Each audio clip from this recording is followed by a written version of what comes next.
Bonjour à tous. Bienvenue pour ce premier live sur le Covid et qui est dédié à la thématique du déconfinement et des règles à suivre pour les personnes atteintes de cancer. Je ne m'appelle pas Institut national du cancer comme c'est indiqué en dessous, mais je m'appelle Dimitri et je vais être accompagné de Marianne Dupéret et Jean-Baptiste Méric qui vont nous présenter les différentes thématiques et répondre surtout à vos questions, puisqu'on a prévu aussi une séquence de questions-réponses. Cette session va d'abord traiter de toute la partie sur mon suivi médical, des règles à suivre et de la reprise des traitements. Et donc, pour cette partie-là, c'est Jean-Baptiste qui prendra la parole. On abordera également des questions plus liées à la vie quotidienne. Et Marianne pourra répondre à ces questions. Et nous aurons également une petite séquence sur les dépistages et sur la reprise des dépistages organisés, du dépistage du cancer du sein, du dépistage du cancer colorectal et du col de l'utérus. Vous pourrez poser des questions via un petit module de chat qui est en bas à droite.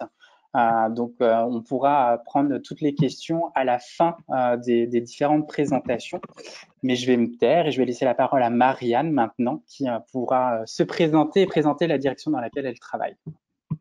Bonjour à tous, donc Marianne Dupéret, je suis en charge de la direction des recommandations et du médicament. Donc rapidement, les principales missions de la direction sont de produire de l'information générale pour les patients et leurs proches sur les cancers et la vie avec un cancer. Donc cette information est accessible via la plateforme Cancer Info que l'Institut propose en partenariat avec la Ligue nationale contre le cancer. Donc, vous pouvez commander des guides, des brochures sur les cancers, leurs traitements, les soins, les traitements, gratuitement sur notre site. Il y a aussi toute une rubrique web dédiée sur le site de l'Institut national du cancer. Et puis, la plateforme, c'est aussi une ligne téléphonique qui est gratuite, qui est accessible toute la semaine du lundi au vendredi de 9h à 19h et le samedi jusqu'à 14h. Donc, c'est le 0805 123 124, j'en profite pour glisser le numéro. Nous produisons également des recommandations et des référentiels de bonnes pratiques là pour les médecins qui décrivent par exemple les traitements pour un cancer donné ou qui décrivent aussi la façon de gérer et de prévenir les effets indésirables de certains traitements. Et puis on travaille avec le ministère et d'autres agences d'État sur les sujets des pénuries et des tensions en médicaments et aussi sur l'identification précoce et l'accès précoce à l'innovation thérapeutique. Voilà très schématiquement les grandes lignes de nos missions. Merci Marianne. Jean-Baptiste, même punition. Bonjour à tous, donc Jean-Baptiste Méric, je suis médecin oncologue, cancérologue et je dirige à l'Institut national du cancer un pôle qui porte le nom de santé publique et soins. Alors qu'est-ce que ça veut dire? Eh bien, ça veut dire que c'est le pôle dans lequel on s'occupe de prévention, de dépistage des cancers et d'organisation des parcours de soins. C'est-à-dire que c'est nous qui allons, avec les différents acteurs de la cancérologie, essayer de coordonner les actions pour que les progrès soient réels et que le service rendu aux patients soit matérialisé au quotidien. Donc, on a des collègues qui s'occupent des recommandations, comme Marianne, des collègues qui s'occupent de la communication, comme Dimitri, et des collègues qui s'occupent de la recherche. Et nous, on va aider à ce que tous ces travaux-là existent pour chacun dans tous les territoires de France et que dans tous les établissements où l'on traite le cancer, vous ayez tous l'accès au maximum des traitements à jour pour le meilleur traitement possible pour chacun. Merci Jean-Baptiste. Donc, je vous propose de passer tout de suite au premier thème qui était lié au suivi médical après le 11 mai. Donc, en cette période de déconfinement, beaucoup de questions se posent sur la reprise des traitements, comment faire, qui contacter, les interruptions de traitement qui ont pu aussi être faites, quelles conséquences. Je pense qu'il y a pas mal de choses à partager avec les personnes qui sont avec nous aujourd'hui. Donc Jean-Baptiste, je te laisse prendre la parole pour faire le point. Alors, un premier point, c'est de rappeler que si des traitements ont été interrompus, si des actes médicaux n'ont pas été réalisés, c'est qu'à un moment, pour les équipes médicales, il semblait plus risqué de faire venir les patients à l'hôpital, de leur faire rompre le confinement, que de réaliser les traitements. Donc effectivement, pour une chimiothérapie, pour une intervention chirurgicale, on a pu choisir à un moment de décaler le traitement de façon à limiter le risque qui allait être couru par les personnes. Surtout que si on se replace au début de l'épidémie, au début du confinement, eh bien, on en savait beaucoup moins sur le virus que ce que l'on sait aujourd'hui. Et effectivement, il fallait à la fois libérer les professionnels médicaux pour s'occuper des malades atteints du virus, mais il fallait aussi protéger les patients atteints de cancer. Et les protéger, c'était peut-être aussi prendre le temps de la réflexion avant d'agir et ne pas se précipiter sur les traitements. Donc, il y a des traitements qui ont pu être annulés, des traitements qui ont pu être repoussés. Et puis maintenant, eh bien maintenant, il faut reprendre pour qu'il n'y ait pas de perte de chance, pour que ce décalage dans le temps ne se traduise pas par une reprise de la maladie qui serait péjorative pour les malades. Donc maintenant, toutes les organisations de soins se mettent en œuvre pour reprendre leur activité, c'est-à-dire à la fois traiter les patients qui arrivent maintenant, parce qu'il y a des gens dont le cancer vient d'être diagnostiqué pendant la période de confinement, mais aussi reprendre les traitements des gens pour lesquels il y a eu une interruption. Donc le déconfinement est progressif et de la même façon, la remise en route des services de cancérologie est progressive. Donc si vous-même vous êtes atteint de cancer, si l'un de vos proches est atteint de cancer, vous avez un suivi spécialisé par votre chirurgien, votre radiothérapeute, votre oncologue, dont les équipes vous ont recontacté ou vont vous recontacter pour remettre en route le traitement. Et le message que nous voudrions vous passer, c'est que aujourd'hui, on a beaucoup de connaissances sur le virus, on a beaucoup de connaissances sur les moyens de s'en protéger, et que donc il ne faut pas craindre de retourner dans les lieux de soins, il ne faut pas craindre d'aller chez son médecin ou d'aller à l'hôpital. Tout y est mis en œuvre pour votre sécurité et votre protection par rapport au virus. Merci. On peut passer au point sur la vie quotidienne et quelques recommandations, quelques consignes à suivre. Marianne, si tu veux bien prendre la parole maintenant. Oui, le déconfinement, c'est aussi ce qu'on attendait depuis longtemps. Donc la reprise des activités de la vie quotidienne, ça peut être retravaillé, puis c'est la reprise aussi d'une vie sociale, retrouver sa famille, ses proches, et puis aussi se déplacer plus facilement, retrouver certains loisirs. Et ça, c'est important aussi pour la qualité de vie, surtout quand on a été traité ou que l'on est actuellement malade. Et donc, en tant que personne vulnérable, il est quand même important, même dans cette période de déconfinement, de continuer en fait à mettre en œuvre toutes les précautions que l'on a connues pendant le confinement au quotidien, et donc de respecter tous ces gestes barrières, toutes ces mesures de précaution sanitaire pour éviter le plus possible, évidemment, d'être contaminé par le Covid-19. Donc ça, c'est valable pour la personne qui est actuellement concernée par la maladie, mais aussi pour son entourage proche, les gens qui vivent au sein de son foyer, et puis aussi pour toutes les personnes que le patient va côtoyer dans la reprise de cette vie sociale, donc ou au travail ou en retrouvant des amis. Donc on va vous rappeler quelques principes succincts en fait, succinctement, voilà, de bonnes pratiques et de consignes. Donc évidemment, vous allez pouvoir vous pouvez vous déplacer maintenant à l'extérieur. Donc comme pendant la période de confinement, il faut quand même se limiter aux déplacements les plus utiles et limiter au strict minimum les déplacements. Toutefois, si vous devez vous déplacer, eh bien il faut porter un masque pendant ces déplacements, et d'autant plus si vous prenez les transports en commun, puisque vous savez que le port du masque est obligatoire. C'est aussi très important quand vous vous rendez dans un lieu qui est considéré à risque, parce qu'il y a beaucoup de passages, par exemple dans les commerces, et c'est également impératif, si vous ne pouvez pas respecter cette distance physique d'1 mètre dont on entend parler quotidiennement et qui est vraiment une des mesures de précaution primordiales. Donc, il en est de même, en fait, pour la reprise de la vie sociale. Vous pouvez aussi recevoir chez vous des personnes qui ne vivent pas habituellement avec vous au sein de votre foyer. Et là aussi, il faut mettre en œuvre, comme à l'extérieur, toutes ces mesures barrières qui sont primordiales au quotidien pour vous protéger de ce risque d'infection. Donc, si cette distance sociale recommandée d'1 mètre si vous ne pouvez pas la mettre en œuvre, eh bien, même chez vous, quand vous recevez des visiteurs, il faut porter un masque. Et puis, comme vous l'avez entendu, il ne faut pas serrer la main, il faut éviter les embrassades, il faut que vos visiteurs puissent se laver les mains en arrivant chez vous, évite de toucher les surfaces, voilà, pour éviter toujours ce risque de contamination. On peut vous faire un petit focus aussi sur les masques, et Jean-Baptiste vous fera une petite démonstration à l'issue, n'est-ce pas? Avec plaisir. N'est-ce pas? Je te le rappelle, pour Voilà, donc en fait, il y a plusieurs situations différentes. Lorsque vous êtes actuellement en traitement dans un établissement de soins, donc pour un cancer, ben vous allez recevoir en fait un lot de masques de votre établissement de soins. Donc si vous n'avez pas encore eu ces informations-là, n'hésitez pas à contacter l'accueil de votre établissement de soins pour savoir comment ça va se passer et comment vous pourrez disposer de ces masques pour votre venue à l'hôpital, votre consultation ou recevoir vos traitements. Il y a aussi une autre situation pour lesquelles le médecin peut vous prescrire des masques sanitaires. On parle de masques sanitaires là. C'est dans les situations où on considère que vous êtes à très haut risque face à une infection. Et donc là, c'est votre médecin traitant qui vous prescrit des masques, un lot de masques. Et vous pouvez retirer ce lot en pharmacie avec cette prescription, muni de cette prescription, de votre carte vitale.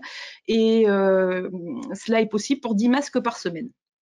Et puis, comme on l'a déjà dit, eh bien, pour tous les déplacements de la vie quotidienne, le port du masque grand public est recommandé. Donc, ces masques grand public, vous pouvez vous les procurer dans les pharmacies, dans les commerces. Vous pouvez aussi les fabriquer en respectant bien les modèles et les consignes qui vous sont données aux normes AFNOR et ANSM.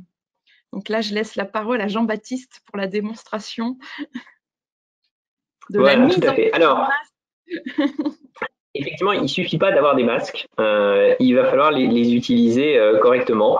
Et c'est vrai qu'on voit énormément de gens qui portent des masques, mais qui les portent de façon tout à fait inadaptée, et donc qui prennent des risques et qui ne se protègent pas. Donc effectivement, pour les patients en situation d'immunité fragilisée, et notamment les patients atteints de cancer, eh bien, il va être extrêmement important d'avoir un masque et que ce masque soit porté correctement. Donc, on va effectivement passer à la démonstration pratique immédiatement. Le temps d'attraper mon masque que j'ai posé un tout petit peu loin, mais je reviens tout de suite. Ah, on voit plus. Ah, on a perdu Jean-Baptiste, mais il devrait revenir à... Et voici, donc, vous avez un masque avec vous et vous avez effectivement, comme tu l'as dit, des masques grand public qui sont des masques en tissu à la norme AFNOR. Et puis, vous avez des masques comme celui-ci qui sont des masques dits chirurgicaux. Alors, la première chose, c'est que il y a... voilà, le masque en tissu vient d'arriver, merci à mon assistante. Et donc, vous avez sur le masque chirurgical qui va vous concerner, parce que c'est le masque que vous allez récupérer en pharmacie, par exemple. Ce masque, il a un côté extérieur et un côté intérieur, déjà. C'est tout bête. Alors, sur celui-ci, c'est écrit. Vous allez, vous, ne pas le voir peut-être, mais vous voyez, il y a un EXT pour dire extérieur. La façon simple, c'est que la face colorée, ici la face bleue, c'est la face qui est dite barrière, et la face blanche qui est là, elle va être à l'intérieur pour absorber la vapeur d'eau de votre respiration. Donc, la bonne position, c'est déjà de mettre le côté coloré à l'extérieur. Et puis surtout, là, je manipule mon masque. Mais qui me dit que je ne viens pas de toucher une surface sur laquelle il y avait du virus? Et en fait, ça, ce que vous me voyez faire, manipuler un masque, on peut le faire après s'être lavé les mains. Donc après s'être lavé les mains, c'est 30 secondes à l'eau et au savon. Si c'est avec du gel hydroalcoolique, vous n'oubliez pas que du gel hydroalcoolique, ça ne se manipule pas n'importe comment. On va frotter les paumes l'une contre l'autre, puis faire le dos des mains, puis passer entre les doigts. On va bien faire le bout des doigts et les ongles, frotter bien la paume des mains avec le pouce qui va nous permettre de bien nettoyer le pouce et finir par les poignets. Et une fois qu'on a les mains bien propres, on va prendre son masque. Son masque, on va essayer de prendre l'habitude de le manipuler par les élastiques. Pourquoi par les élastiques? Parce que comme ça, on touche une toute petite surface, même si jamais il y a un petit peu de virus dessus, il y en a beaucoup moins. Et puis, a priori, c'est la surface la moins contaminée, celle qui n'est pas là où vous allez respirer. On va appliquer le masque, et là, on a des mains propres, et donc on va donc se permettre de presser la petite barrette métallique lorsqu'il y en a une et de bien ajuster le masque. Très important pour ceux qui portent des lunettes, parce que effectivement, sinon vous allez vite être gêné par la buée. Et puis surtout, on va tirer le masque pour qu'il vienne en dessous.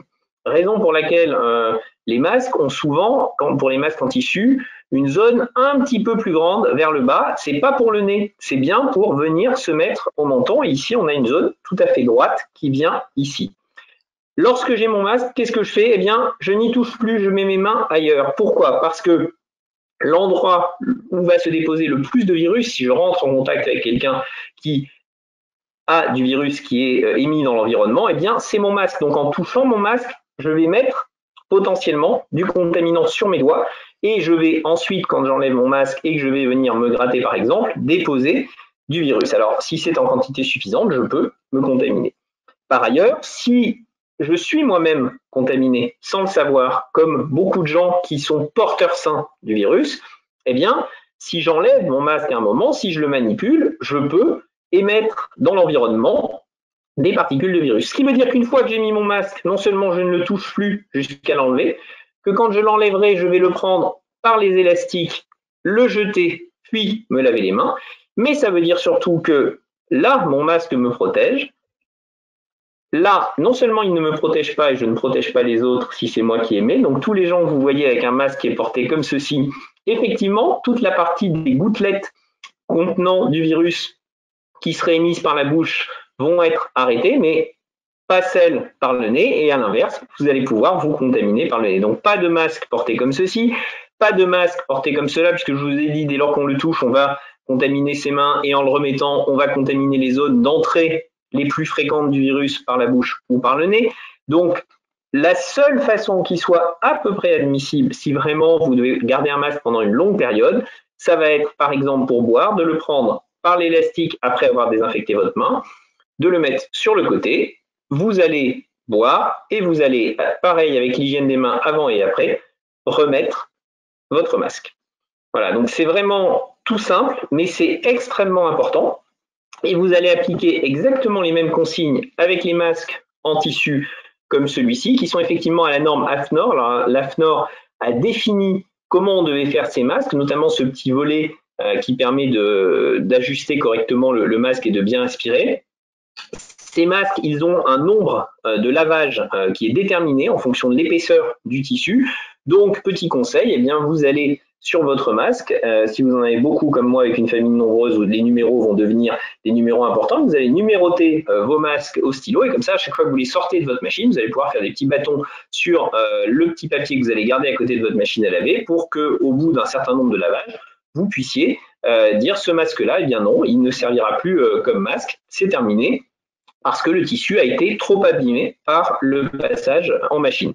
Voilà, c'est tout bête, mais c'est ça que cela veut dire mettre un masque. C'est pas simplement dire je mets un masque, je me balade avec pour qu'on ait l'impression que je me protège et qu'on me laisse rentrer dans le magasin. Non, c'est vraiment se protéger correctement. Alors je sais bien que pour les patients atteints de cancer qui ont compris toute l'importance du masque, eh bien c'est parfois très difficile de se trouver confronté dans les situations de la vie quotidienne avec des gens qui ne portent pas correctement le masque. Donc on peut le rappeler avec toute la diplomatie nécessaire aux gens que l'on croise. C'est surtout très important pour les gens que vous allez recevoir chez vous, pour les gens qui vont rester à votre contact relativement proche. Et donc il est important que vous sachiez mettre un masque pour vous-même, pour vos proches et pour les gens que vous pourriez être amenés à conseiller. Merci Jean-Baptiste. Alors, ça suscite beaucoup de questions, cette thématique du masque. Donc, je les ai bien reçues. Je les garde précieusement. Et dès qu'on passe à la séquence questions-réponses, on les traitera toutes parce qu'il y a vraiment des choses vraiment intéressantes à creuser. On avait prévu de faire un petit point aussi sur les dépistages, sur comment ça va reprendre, sur quelle chronologie. Est-ce que c'est partout pareil sur le territoire? Jean-Baptiste, est-ce que tu peux nous en dire quelques mots? Alors, revenons en un mot sur à quoi sert le dépistage. Le dépistage, il sert à diagnostiquer un cancer ou surtout un pré-cancer que l'on ne pouvait pas deviner. Donc c'est chez quelqu'un qui n'a aucun symptôme, quelqu'un qui par définition se sent parfaitement bien, mais qui sait qu'un cancer peut mettre des années à se développer et que pendant ce temps de développement lent, on peut l'attraper à un stade de pré-cancer où, avec des traitements les plus simples possibles, on va pouvoir se donner les meilleures chances de guérison. Donc aujourd'hui, le dépistage, c'est le dépistage du cancer du sein, c'est le dépistage du cancer colorectal, c'est le dépistage du cancer du col de l'utérus et effectivement, pour ces dépistages organisés, il y a un envoi de lettres d'invitation à nos concitoyens lorsqu'ils sont concernés par ce dépistage. Ces dépistages organisés, ils ont été interrompus durant le confinement. Ils ont été interrompus d'une part parce que la réalisation des examens médicaux n'était pas forcément possible, D'autre part, parce que les centres qui coordonnent ces dépistages au niveau régional étaient eux aussi impactés par le confinement. Et enfin et surtout, pour ce que je disais tout à l'heure, c'est-à-dire qu'on considérait qu'à ce moment-là, il était plus risqué de rompre le confinement que de ne pas réaliser un examen. Comme je vous le disais, la phase pendant laquelle on réalise un dépistage, c'est la phase pendant laquelle le cancer se développe lentement. Donc on peut imaginer que de décaler un petit peu le dépistage, si ce n'est pas trop long et qu'on réalise bien l'examen après, ne représente pas un risque important. C'est pour cela que nous avions préconisé que les dépistages reprennent dans les 3 mois suivant la fin du confinement. Et donc avant le 15 juin, tous les centres régionaux de dépistage auront à nouveau repris l'envoi des invitations. Pour autant, il y a certains de nos concitoyens qui ont déjà reçu une invitation au dépistage avant ou pendant le confinement et qui se posent la question de réaliser leur test. Eh bien oui, vous pouvez aller réaliser des mammographies, oui, vous pouvez réaliser le test de dépistage colorectal à votre domicile et l'envoyer au laboratoire. Mais comme tu le disais, dans toutes les régions, la reprise n'est pas tout à fait à la même vitesse. Donc, lorsque vous allez appeler le cabinet de radiologie pour prendre un rendez-vous pour une mammographie, eh bien, il vous dira si oui ou non il a repris son activité et à quelle date il peut assurer votre rendez-vous. Et votre médecin généraliste va lui aussi, lorsque vous allez le contacter pour prendre rendez-vous, vous dire s'il est en mesure de vous remettre le kit pour le dépistage du cancer du côlon. Dès lors que vous avez un kit en main, vous pouvez réaliser le test et vous pouvez l'envoyer par voie postale au laboratoire. Il sera traité. Et pour plus d'informations, pour plus de détails, les centres régionaux qui coordonnent les dépistages ont un standard téléphonique, des sites internet relativement très régulièrement mis à jour et toutes les informations à ce propos sont sur notre site internet, donc vous pourrez les retrouver en fonction de votre région. Je viens de partager le lien qui permet aux utilisateurs d'aller découvrir les différentes adresses des différents centres en région. Voilà, il y a les numéros de téléphone et effectivement les sites web qui permettent de les contacter. Merci Jean-Baptiste sur ce point sur les dépistages qui a aussi posé beaucoup de questions. Justement, notamment sur le masque. Donc, on va commencer par ça, si vous le voulez bien. On a eu des remerciements, Jean-Baptiste, pour déjà le tuto sur comment positionner le masque, comment le manipuler. J'ai eu une question notamment sur le port des visières. Est-ce que c'est mieux, moins bien qu'est-ce qu'on pense des visières? Est-ce que c'est un usage qu'on peut avoir à la maison, dehors? Alors, ce qu'il faut comprendre, c'est que on va se protéger en fonction de la façon dont on peut rencontrer le virus. En pratique, dans la vie courante, on rencontre le virus sous la forme de gouttelettes, des liquides de type salive, en gros, pour faire simple, qui sont émis lorsque nous parlons, lorsque nous respirons dans notre environnement. Ces gouttelettes, elles ont une certaine taille, elles ont un certain poids, et donc on sait combien de temps elles vont rester en suspension dans l'air, dans l'atmosphère, à quelle distance et comment elles vont permettre de contaminer quelqu'un d'autre. Le meilleur moyen aujourd'hui de se protéger de cette contamination, c'est le masque. La visière, elle va répondre principalement à un autre type de projection qui est ce qu'on appelle l'aérosolisation. Alors l'aérosolisation, c'est quoi? Vous savez, un aérosol, c'est la bombe que vous avez de désodorisant chez vous. Pourquoi ça marche bien? Pourquoi quand vous appuyez, ça parfume toute la pièce? Parce que ça va produire des toutes petites particules très fines qui peuvent être projetées très loin et rester en suspension longtemps dans l'air. Ça, c'est ce qui va se passer quand on est au bloc opératoire et qu'on est en train d'endormir un patient et qu'on lui met un tube dans la gorge pour respirer. C'est ce qui va se passer quand on fait une fibroscopie. C'est ce qui va se passer quand on est au contact de liquides biologiques qui vont être projetés dans un milieu comme la chambre d'un patient, par exemple. Donc, c'est pour ça qu'on va recommander la visière aujourd'hui, principalement pour les soignants dans ces situations-là. Pour autant, dans certaines situations professionnelles où il peut être important de garder une visibilité sur des environnements pas simples avec le masque pour certaines personnes, on peut avoir recours à la visière, mais c'est pas ce qu'on va conseiller en priorité. Et de toute façon, la visière n'interdira pas le masque. C'est-à-dire dans les situations où on met une visière, c'est visière plus masque généralement, et on évite de passer sa main sous la visière, comme on l'a dit tout à l'heure pour le masque. Donc ça peut, pour certaines personnes qui auraient vraiment énormément de mal avec le masque, être quelque chose qui serait une solution de protection minimale, mais c'est pas celle que l'on va recommander, parce que celle qui a prouvé son efficacité, y compris pour le grand public, c'est le masque, quelle que soit sa sorte. Oui, et si je peux compléter, le Haut Conseil de santé publique a en effet émis des recommandations, donc ça ne peut pas remplacer, comme tu l'as dit Jean-Baptiste, un masque.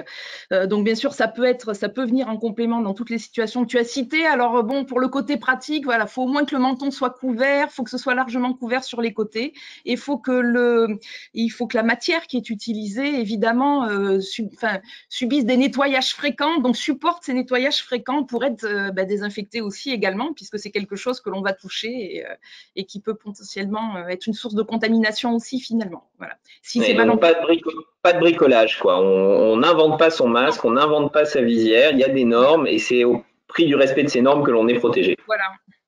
J'ai également une question je la cite, hein, je vous la lis directement, c'est en cas de trachéotomie, y a-t-il une recommandation particulière sur le port du masque ou sur une protection supplémentaire? Alors, je ne crois pas que ça ait été traité dans les recommandations. Tu m'arrêtes. Non, je crois pas non plus, non. Voilà. Pour autant, il ne semblerait pas illogique de protéger l'orifice de trachéotomie. Ça paraîtrait être un conseil de bon sens que font d'ailleurs la plupart des trachéotomisés, ne serait-ce que pour une question d'acceptation sociale de leur image. Donc, ça paraîtrait un conseil de prudence, on va dire. Ok. Toujours sur les masques, je suis asthmatique avec souvent d'importantes difficultés respiratoires. Existe-t-il des masques plus confortables, mais quand même suffisamment filtrants? Donc, est-ce qu'il y a des gammes de masques qui peuvent être adaptés à des personnes avec des difficultés respiratoires, en l'occurrence une personne asthmatique? Alors, ça va être déjà un ressenti personnel et entre un masque en tissu et un masque chirurgical, le ressenti peut être un petit peu différent, donc ça déjà vous pouvez l'expérimenter. Et puis pour les masques en tissu, je vous disais tout à l'heure que selon le masque, il y a un nombre de lavages possible. Ce nombre de lavages, il est lié principalement à l'épaisseur du tissu, donc le ressenti peut être extrêmement variable en fonction de l'épaisseur du tissu. Donc si vous prenez des masques comme celui-ci qui est un lavage 10 fois, qui vous voyez est relativement extrêmement souple, il va être probablement un petit peu moins désagréable qu'un lavage 30 fois par exemple, qui sera plus épais et qui donnera une impression un petit peu plus désagréable. Ce que l'on va surtout déconseiller aux gens qui ont du mal avec le masque, c'est le masque qu'on appelle FFP2, qu'il est bon de réserver aux situations de soins et aux gens qui savent le mettre. Les masques en tissu sont ceux qui sont recommandés pour le grand public, les masques chirurgicaux pour le grand public éventuellement, mais surtout pour les gens qui sont à risque particulier, et les masques dits FFP2 plus hautement filtrants, eux donnent vraiment une sensation de respiration particulièrement difficile, et c'est même d'ailleurs ce petit inconfort quand on le met, le critère qu'on l'a bien mis. Donc effectivement, on va plutôt conseiller à cette personne de faire attention et puis lui rappeler que le masque, même s'il donne un inconfort ou une gêne, c'est une gêne minime et que si cette personne se sent particulièrement gênée, il ne faut pas qu'elle néglige le risque que son asthme s'aggrave et de reconsulter son médecin parce qu'il ne faudrait pas croire que c'est le masque. Le masque ne va pas créer une crise d'asthme. Donc si réellement ces crises d'asthme deviennent de plus en plus fréquentes, il faut consulter. L'asthme, malheureusement, c'est une maladie qui conduit en réanimation chaque année plusieurs milliers de personnes parce qu'ils négligent des petites crises qui annoncent les grosses. Donc, vigilance encore et toujours. Le coronavirus est là, mais il ne doit pas faire oublier les autres maladies. Merci. Marianne, je pense que c'est une question pour toi. Mon compagnon travaille dans un commerce du coup et on ne se voit plus depuis le début d'avril par peur. Comment peut-on se voir pour passer plus de temps ensemble, même une soirée? Donc la personne a son compagnon qui travaille dans un commerce, donc en contact avec beaucoup de personnes. Quelles sont les règles à suivre? J'imagine que le port du masque est plus que recommandé dans ce genre de situation. C'est compliqué. Oui, bien sûr, c'est compliqué. On a envie de se côtoyer normalement, surtout au sein du même foyer. Voilà. Alors, il est vrai que quand les personnes sont très exposées, ça pose la question de ce qu'ils peuvent, enfin, la façon dont éventuellement ils peuvent contaminer la personne concernée par la maladie. Je vais revenir peut-être aux consignes transmises tout à l'heure. Bon, il est certain que peut-être le port du masque sera utile si cette personne est en contact quotidien avec des dizaines d'autres personnes qu'il peut côtoyer dans son commerce, et puis éviter de se toucher, éviter de toucher les surfaces aussi au sein du foyer, voilà. Mais c'est un peu délicat, c'est un peu difficile, mais peut-être que ce serait utile que la personne qui pose la question quand même en parle avec son médecin, parce que c'est peut-être compliqué de vivre loin les uns des autres et loin de son conjoint pendant des semaines, depuis le mois d'avril, c'est ça qui était indiqué. Donc, il y a peut-être aussi des conseils très pratico-pratiques. Là, moi, je transmets des informations générales qui sont liées à des consignes générales, mais peut-être que cette personne peut solliciter son médecin pour voir comment organiser différemment ce quotidien et ce lien nécessaire au sein d'un couple, voilà, et au sein d'une famille et d'un foyer, par rapport à la maladie qu'elle a, elle, par rapport aux traitements qui sont en cours, par rapport à son risque concret, et que le médecin évaluera dans sa situation individuelle et personnalisée. Et puis avoir aussi des conseils pratico-pratiques par rapport vraiment à l'activité du conjoint et quoi faire avant de se rencontrer. Merci. J'ai une question qui est peut-on être porteur sain en ayant un cancer? Est-ce qu'il y a une corrélation entre les deux?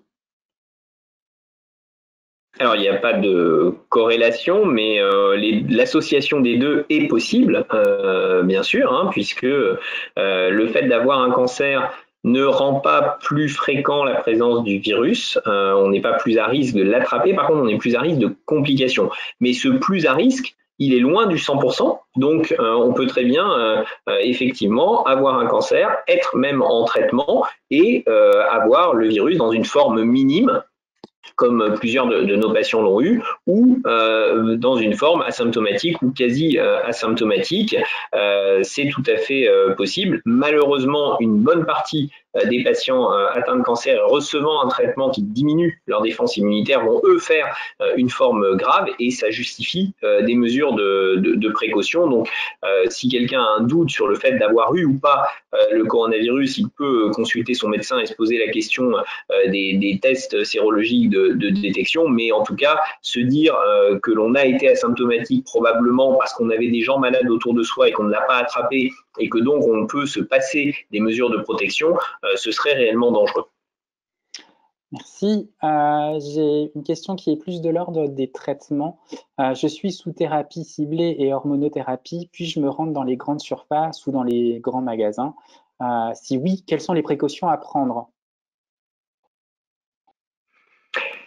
Alors, il y a une question là qui est individuelle et sur laquelle on va dire que notre avis à nous aujourd'hui n'est qu'une petite partie de l'explication, et qu'il faut évidemment que cette personne pose la question à l'équipe qui la suit. Alors, soit directement à l'oncologue qui a prescrit les médicaments, soit à son équipe d'infirmières de coordination, par exemple, qui vont se faire le relais de la réponse.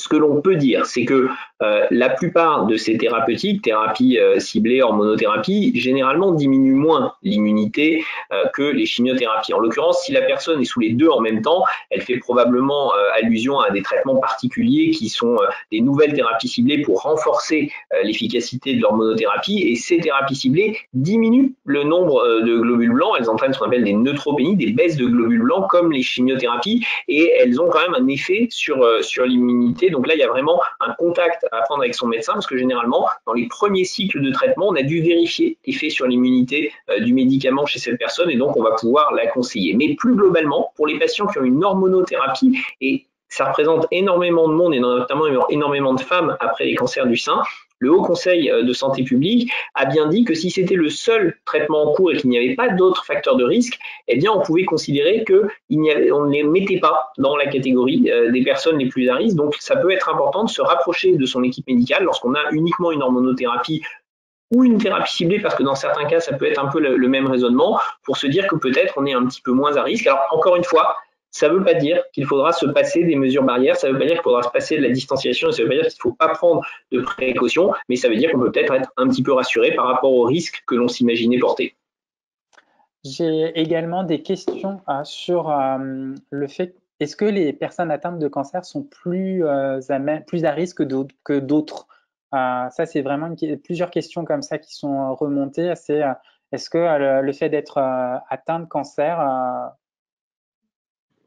voilà, il y a une corrélation avec un plus grand risque d'être atteint du Covid et de développer des formes graves de Covid? Il y a une nuance dans ce que tu as dit, et Jean-Baptiste a répondu en partie tout à l'heure, c'est-à-dire qu'on n'a pas plus de risque d'attraper le Covid, voilà. Mais par contre, en tout cas avec les connaissances que l'on a à date, les formes peuvent être plus sévères, c'est vrai. Parce que souvent les traitements, et comme Jean-Baptiste l'a dit, quand même altèrent l'immunité et rendent plus fragile. Alors, il y a de nouvelles connaissances qui sont en train d'arriver aussi petit à petit. C'est une situation qui est un peu inédite et c'est vrai que les connaissances se construisent au fil des jours, au fil des semaines et même sur ce sujet-là, en fait, de la fragilité lorsque l'on est atteint de cancer face à ce virus. Effectivement, au début de l'épidémie, on disait un petit peu tout patient atteint de cancer parce qu'on ne savait pas. Et puis maintenant, on a tendance à dire les patients recevant un traitement qui diminue leur immunité. Puis on est en train de préciser quel traitement. Donc, au fur et à mesure, on arrive à mieux cerner qui est à risque. En tout cas, comme disait Marianne, c'est pas plus de risque de l'attraper, mais c'est plus de risque de faire des complications une fois qu'on l'a attrapé. Et justement, pour ces personnes immunodéprimées, j'ai une question sur les tests sérologiques. La personne veut savoir s'il ne serait pas plus utile de faire passer des tests sérologiques aux personnes qui sont immunodéprimées pour voir si elles ont été atteintes ou si elles ont développé une immunité, et ce qui leur permettrait de sortir de manière un peu plus sereine. Alors, c'est une bonne question. Faciles, hein. C'est une bonne question qui en évoque plein et qui évoque plein d'éléments de réponse à diverses parties de la question. Première question que ça évoque, c'est est-ce qu'il existe une immunité contre le coronavirus et est-ce qu'elle est durable? Hier, l'actualité était autour d'une étude qui disait au moins à 1 mois, on est à peu près sûr que les gens ont encore des anticorps qui les protègent. Et l'actualité de ce matin, c'était de dire, pour les malades sur lesquels on a le plus de recul, notamment en Chine et les premiers Européens qui ont été contaminés, on n'est pas sûr qu'après 3 à 6 mois, il n'y ait pas une baisse assez franche de cette immunité. Donc, premier point, on n'est pas si sûr que ça que cette immunité soit valable aujourd'hui. Donc, remplacer les mesures de protection par l'idée de vous avez été au contact, vous êtes protégé, ça paraît un petit peu difficile aujourd'hui. Deuxième question, est-ce que les personnes qui sont immunodéprimées ont la capacité à construire la même réponse immunitaire aussi efficace, aussi durable? Là encore, pas tellement d'indications. Et puis, une autre indication qui est un peu plus générale, qui est, après tout, pourquoi on ne fait pas des tests à toutes les personnes immunodéprimées, voire à toutes les personnes à risque, voire à toute la population? Eh bien, c'est parce qu'il faut aussi comprendre qu'un test, quel qu'il soit, n'est jamais fiable à 100%.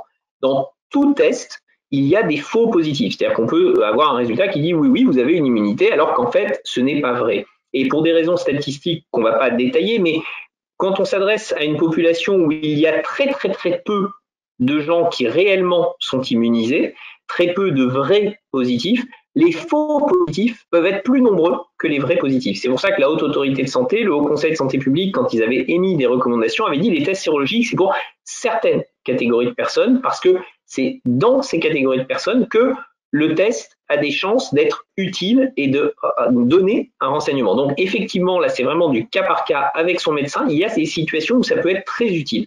Avant de soumettre des patients à certains traitements, de savoir si oui ou non ils ont été en contact avec le virus, mais simplement pour se dire on va changer de niveau de précaution et de protection, ça ne nous le permet pas encore aujourd'hui. On va dire aux gens oui, si votre médecin vous le recommande, vous pouvez être testé, mais attention, on va quand même, dans l'attente de résultats vraiment définitifs sur l'immunité, vous dire gardez le niveau de protection maximal qui vous a été recommandé.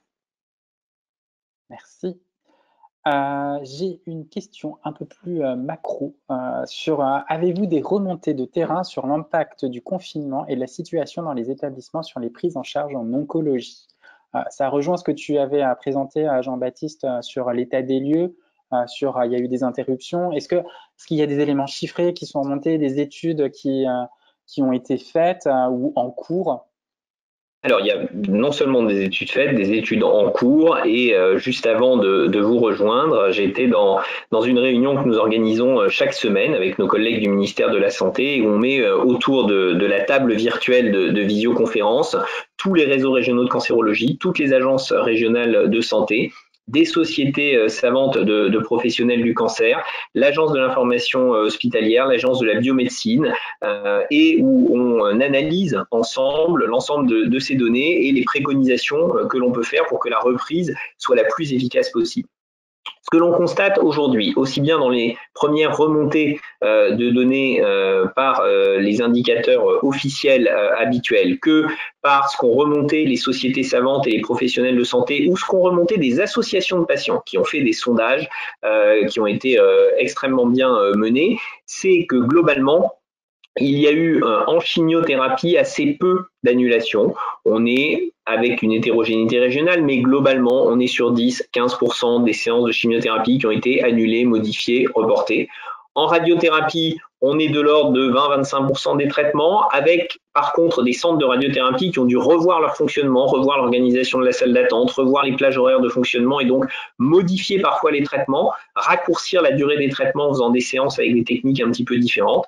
Le fort impact, il est sur la chirurgie, parce qu'effectivement, la chirurgie, c'est pas seulement de mettre les gens au bloc opératoire, c'est souvent au bloc opératoire déjà d'avoir un anesthésiste et puis après éventuellement de les mettre en réanimation. Et là, il y avait un impact du coronavirus qui était extrêmement fort. Donc, en chirurgie, on estime qu'on est entre 30-40% de chirurgies qui ont dû être décalées, parfois même parce que cela représentait un risque de les décaler, qui ont été remplacés par un traitement de radiothérapie ou de chimiothérapie qui peut parfois d'ailleurs précéder une chirurgie qui sera décalée dans le temps. Alors, c'est une moyenne. Dans les régions les plus impactées, on peut aller à encore plus de chirurgies qui ont été annulées ou reportées. Par contre, là, la reprise s'organise et on est en train de reprendre des gens de plus en plus au bloc opératoire et de mettre en œuvre ce qui est nécessaire et notamment les collaborations entre établissements de santé, entre régions pour qu'il n'y ait pas de perte de chance et que les gens puissent être opérés et que l'on puisse leur donner toutes les chances de guérir leur cancer. Merci Jean-Baptiste. Ça fait déjà 45 minutes qu'on échange et qu'on répond aux questions. J'ai encore deux petites questions à vous remonter. La première, c'est sur les rapports intimes. J'ai plusieurs questions pour savoir quelles sont les précautions. Est-ce qu'on peut renouer des relations intimes avec son compagnon si il est amené à sortir, il ou elle à sortir, à être à l'extérieur? Est-ce qu'il y a des empêchements? Est-ce que c'est un sujet qu'il faut plutôt aborder avec son médecin, avec son oncologue? Il n'y a pas d'empêchement. Des réponses généralistes. Pouvoir vous citer, mais je pense que c'est important, oui, d'échanger avec l'oncologue parce que c'est vraiment la situation particulière à date médicale en fait de la personne concernée et c'est vrai que c'est l'oncologue qui sait, qui va pouvoir précisément répondre et puis donner des conseils et des consignes le cas échéant par rapport à cette situation. Ça va appeler à deux éléments. La première, c'est de considérer que pour plein de raisons, la sexualité des patients atteints de cancer, elle peut être extrêmement modifiée par les traitements et que donc c'est un sujet dont il faut de façon générale parler avec l'équipe qui vous suit. Ça, c'est vraiment un premier point important. Et puis le deuxième point, c'est que les personnes avec lesquelles vous vivez, avec lesquelles vous êtes proche, votre conjoint, si vous partagez le même lit, vous n'allez pas garder votre masque toute la nuit, ça n'a évidemment pas de sens. Donc vous vivez dans le même environnement respiratoire, donc il n'y a pas de raison que vous ne puissiez pas avoir des relations intimes, ça ne va pas augmenter votre risque clairement. Et par contre, ce qui est sûr, c'est que une personne malade vit avec autour d'elle des proches, des gens qui vont l'aider et qui vont la protéger. Et la bonne façon, si quelqu'un dans votre entourage est atteint de cancer et est à risque, de le protéger, mais ça va être la même chose pour les plus âgés d'entre nous, puisqu'on sait que au-delà de 65 ans et encore plus lorsque l'on monte en âge, le risque de complication du coronavirus est très important. Donc, la bonne chose à faire, c'est de se dire, je vis avec quelqu'un qui est à risque, je vais donc respecter encore plus strictement que les autres autour de moi les mesures barrières, je vais pratiquer le lavage des mains toutes les heures, je vais avoir des masques en permanence et je vais appliquer les consignes comme disait Marianne. Lorsque moi, même si je ne suis pas à risque, je vais aller rendre visite à quelqu'un ou que quelqu'un va me rendre visite, eh bien, je vais gérer la situation comme si j'étais à risque. Pour moi, être une barrière pour mon proche qui, lui, est plus à risque que moi. Merci. J'ai une toute dernière question et après on clora ce premier live. Ça revient sur les remontées de données, sur les conséquences du confinement.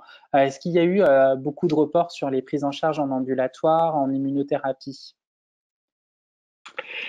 Alors, en immunothérapie, sans avoir des chiffres précis aujourd'hui concernant l'immunothérapie, ce que l'on sait, c'est que pour l'immunothérapie, il y avait la possibilité de modifier les schémas de traitement. C'est-à-dire que des patients qui venaient en hôpital de jour toutes les 2, toutes les 3 semaines, on pouvait changer les doses pour qu'ils ne viennent plus qu'une fois toutes les 6 semaines, c'est-à-dire de les exposer moins souvent à l'hôpital qui était un endroit à risque. Donc ça, c'est un premier point. Et puis plus généralement sur les traitements ambulatoires, il y a aussi l'hospitalisation à domicile, puisque certains traitements sont possibles en hospitalisation à domicile et qu'il y a eu sur la période, dans les premières estimations que l'on a, une augmentation du recours à l'hospitalisation à domicile pour la réalisation de traitements médicaux du cancer de l'ordre de 40%. Donc ce qui veut dire que des traitements qui se faisaient en hôpital de jour ont basculé à domicile, ce qui était aussi une façon de protéger les patients, qui évidemment traduit une baisse d'activité dans les établissements, mais qui n'est pas une vraie baisse d'activité, c'est un report vers l'hospitalisation à domicile. Merci Jean-Baptiste pour cette réponse. Merci à vous deux, Marianne et Jean-Baptiste, pour votre intervention. Merci pour vos questions nombreuses. Je transmets également les félicitations qu'on a reçues via le chat. Comme il y a eu encore beaucoup de questions, je pense qu'on pourra refaire une séquence très prochainement pour continuer de répondre à toutes vos questions. Je viens de partager dans le module de chat le lien qui renvoie vers le site e-cancer.fr, qui est en fait le site de l'Institut national du cancer. Et il y a des rubriques qui ont été construites durant la période de confinement pour traiter des règles à suivre. Et on a une sous-rubrique qui est dédiée au post-confinement, où vous pourrez retrouver l'enregistrement de ce webinaire qu'on va remettre dans les contenus très prochainement. Merci beaucoup pour votre participation. Merci aux auditeurs et puis à une prochaine fois. À bientôt.